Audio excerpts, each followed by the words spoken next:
So I think nothing details and colors in the picture more of the constellation conundrum in Genshin Impact than the recent spiral abysses. So the last couple, in particular, to me, they've started to feel easier and easier, and I think, um, and this is just coming from experience. I think what has happened is as Stygian Onslaught has become a thing, as of like September, I believe is when it debuted, or maybe August of this past year.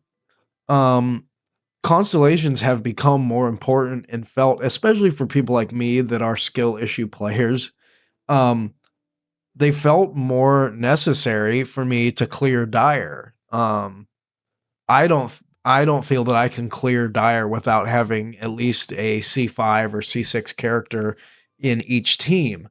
Unless you have like Linnea and Zabai, those kinds of characters are so good, or Ineffa Flynn's. There are a few that get the job done at little to no investment, right? But that type of thing is very rare in this game. And so the spiral abyss this time, what I'm finding is as I start to be more competitive in Stygian Onslaught, because I have vertical investment in my characters, I'm finding Spiral Abyss to be too easy. I breeze through it, and I wonder if other dolphin level players are experiencing the same thing.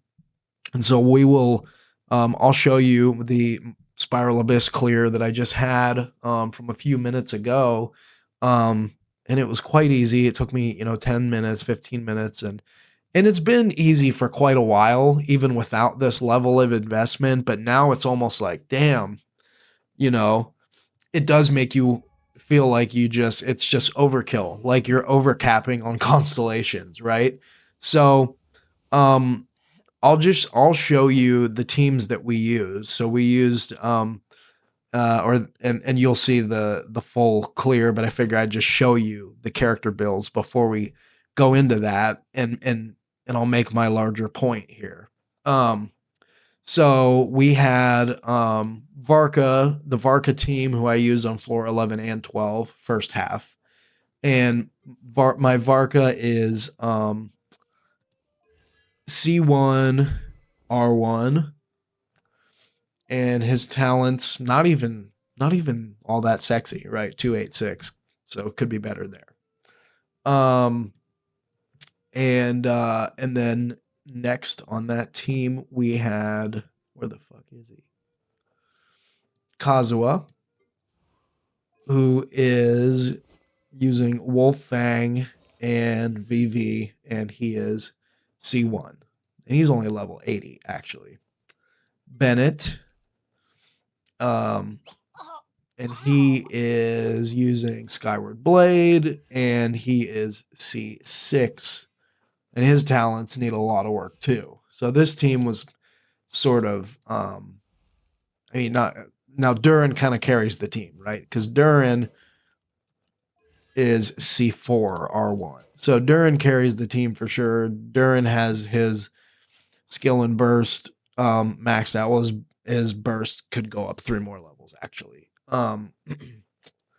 And so yeah, so that team, and on floor 12, like they definitely were lagging more, and the Nefer team definitely carried the load. And then on second half, floor 11 was the Chaska team, and that was Chaska, who is C2 R1, and her talents are 296, using Codex, and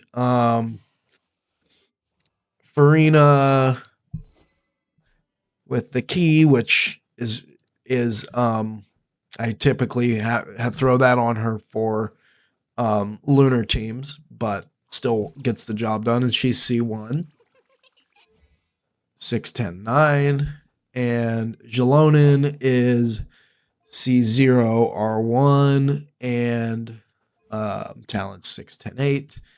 and she's using, by the way, Scroll, and Inefa is the other character on that team, and she is C1R1 and 310-9. And is using the update. Oh, you know what? Actually, no, I used Bina on that team. I think I subbed at the last minute. So I used Bina instead of Farina. I used Bina so we could get the lunar, um, get the ascendant gleam going. Bina is overpowered. My Nod Cry units are where I invested a lot. So Bina C5, R1, and 312, 313, 12. And then the last team to show would be the Lunar Bloom team. And this is the team that's basically best in slot everything. And it's just maxed. Everything's maxed, except Bina is C5 instead of C6. But you've got where is Lauma? You've got Lauma, who is C6 with Nahida's weapon. And then you have, yeah, Bina, who I already showed you. Nefer, who is also C6, R1, 6, 13, 13. And then Ino. And we could have used Sucrose, obviously.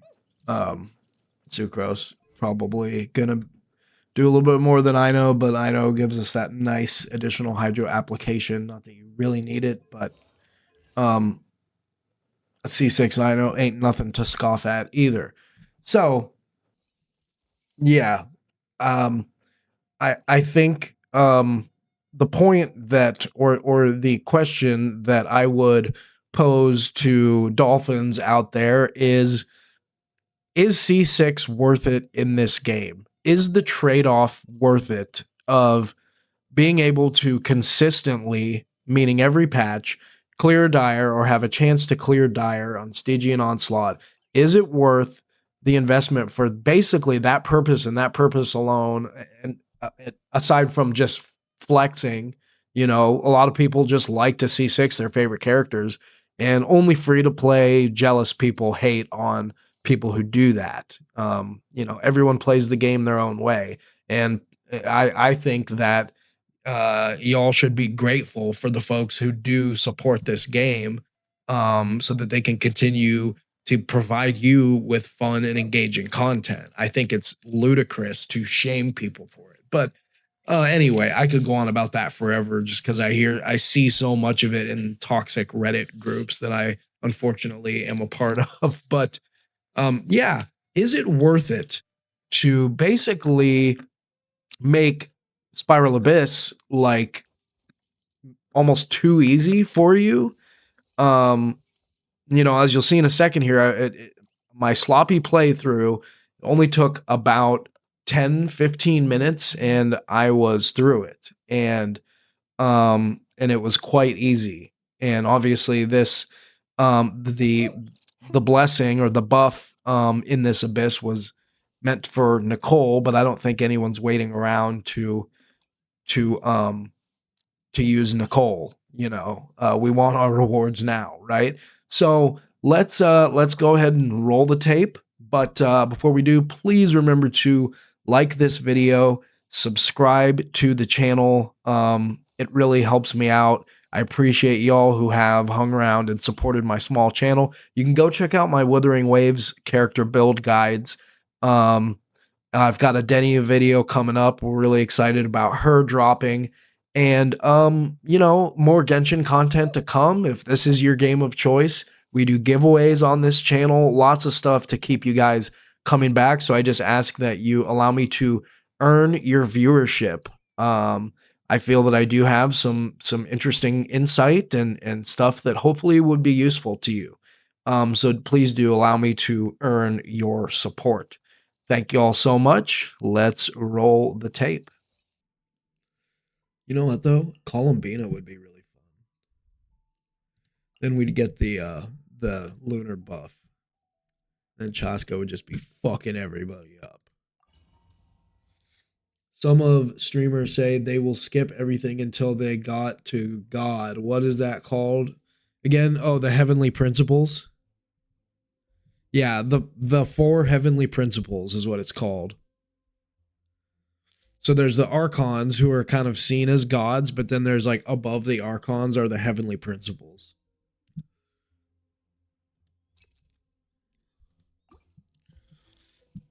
All right, here we go. Watch me try Varka with mouse and keyboard, see how this works out. At least we start with burst.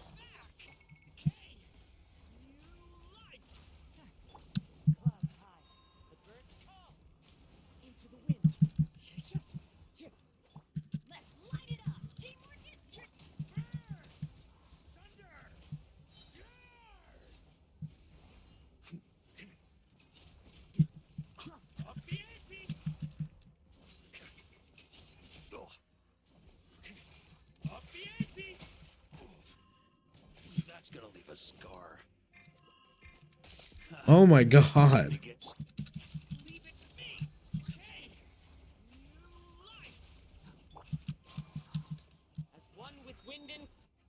Okay.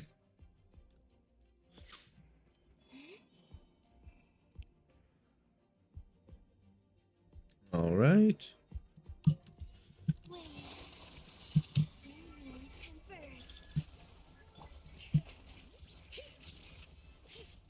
Cleanup sequence initiated. Preparing for dust up. Let's fly. Locked on. Locked on.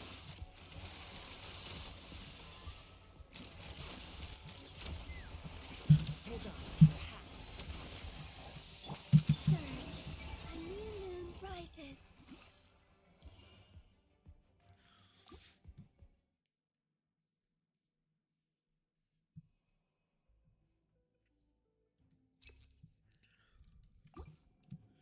Varka's almost dead already.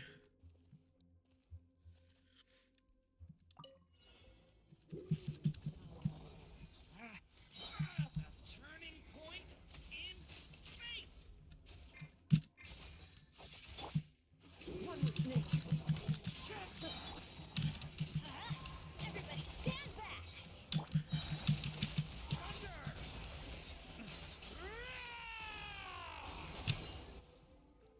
All right, that was nice.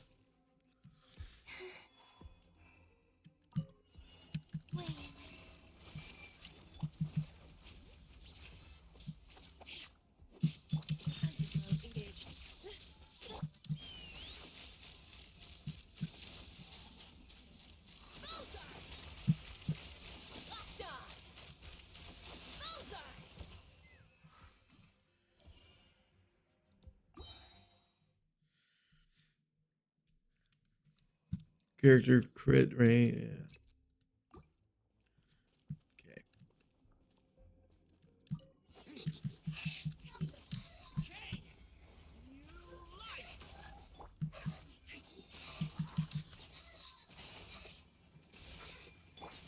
Let's light it up. I'm going in. Wow. So fast. I might struggle on floor 12 with Varka. I'm not very good. Or I'd have to bust the controller out, but we're not doing that.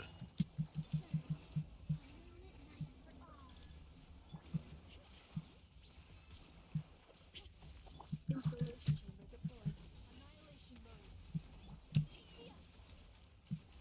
Open fire. Open fire. Open fire.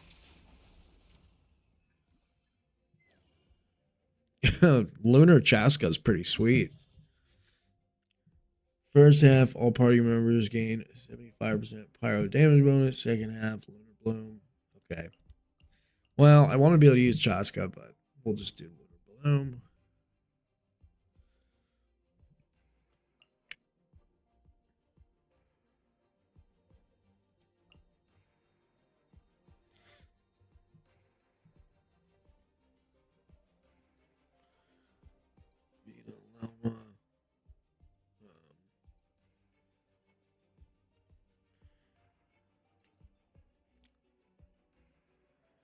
Who? Peanut Llama. Let's use Ino. Get some more Hydro application. I don't have an artifact set that I only have one VV set. So either Kazuha or Sucrose. I can't use them both right currently. They're sharing.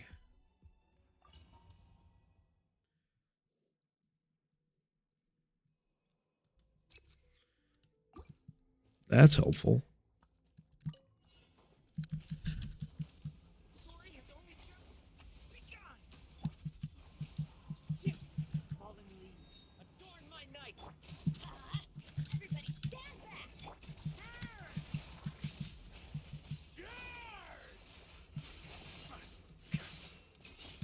Thunder! Up the ante!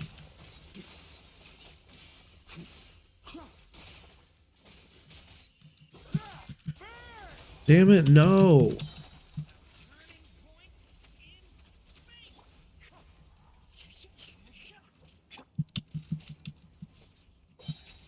Teamwork is dreamwork!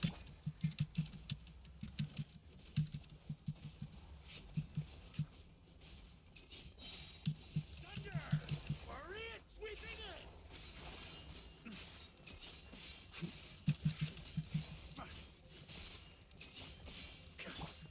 Leave it to me! The story has only just begun! Okay. Thank God Duran is solid. He kind of carries that team, actually. He's the unsung hero.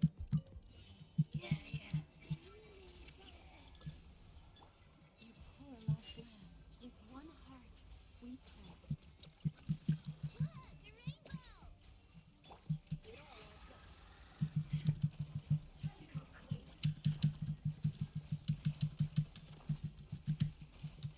Fuck, I hate those little bitches.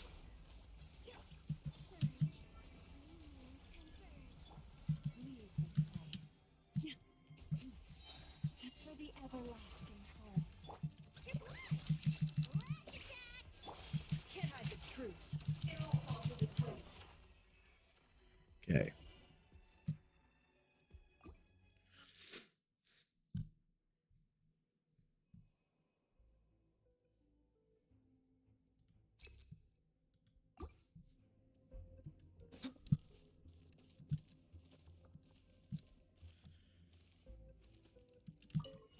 There you are.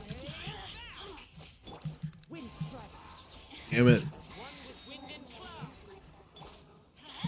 I'm going in. Burn! Thunder!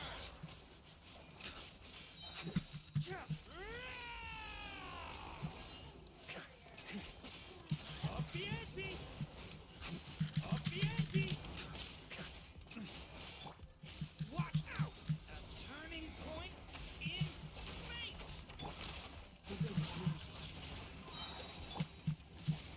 Teamwork is dreamwork. Burn! Thunder! Maria sweeping in! Thunder! Up the ante! Stay back! The story has only just begun! Fallen leaves adorn my night! Let's light it up. Uh-oh, Bennett. Everybody stand back.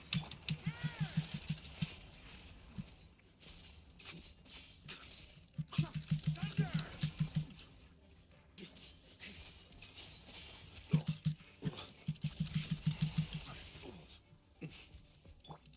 Leave it to me! A turning point in fate!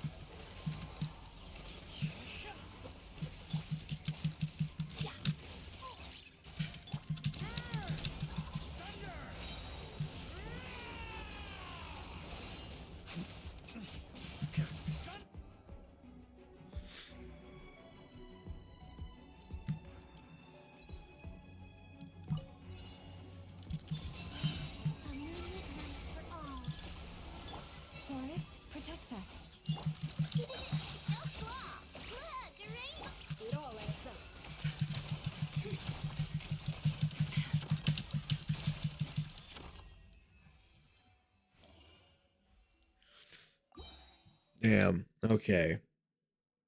Unfortunately, fucking Durin has no health. Ah, man. I kind of want to use this one. Let's see if I can survive with no health for Durin. Maybe I can heal him with Bennett, but that'll fuck things up too. Ah, fuck. I already did. Alright, we're gonna let him heal, and then we're gonna start.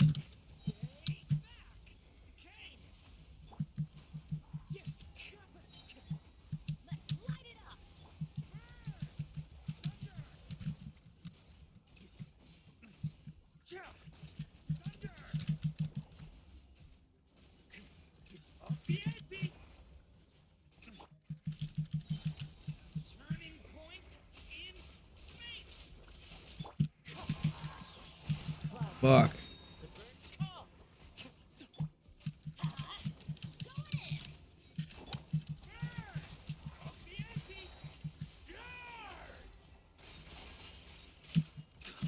Up the ante. Up the ante. Up the ante. Stay back. Story has only just begun. One with nature.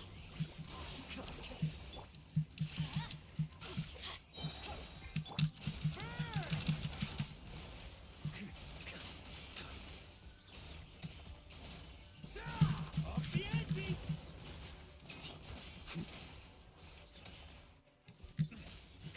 Thunder. Alright. Can the OP team pull out the W on this side? Let's see. Not a good start, Columbina.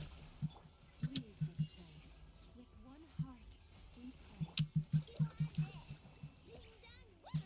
No more lies.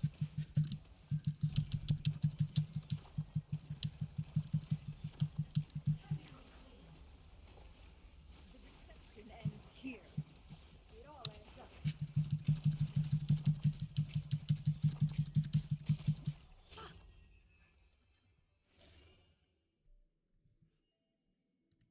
Just an absolute ass beating. And there it is. That's Spiral Abyss. What did that take? About 15 minutes? That's crazy. And that was hella sloppy too.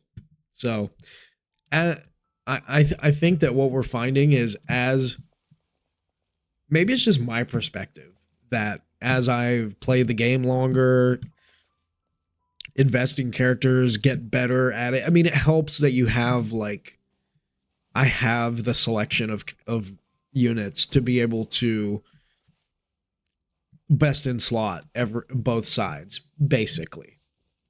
That wasn't exactly best in slot because I didn't have Sucrose on the Nefer team, but regardless, it just makes it so. Maybe it's just my perspective, but it certainly does feel like Spiral Abyss gets easier every patch, and it definitely feels like Spiral Abyss is sort of just like an afterthought now that Stygian Onslaught is out. And ever since that came out, it was like, okay, this is like the real meta end game.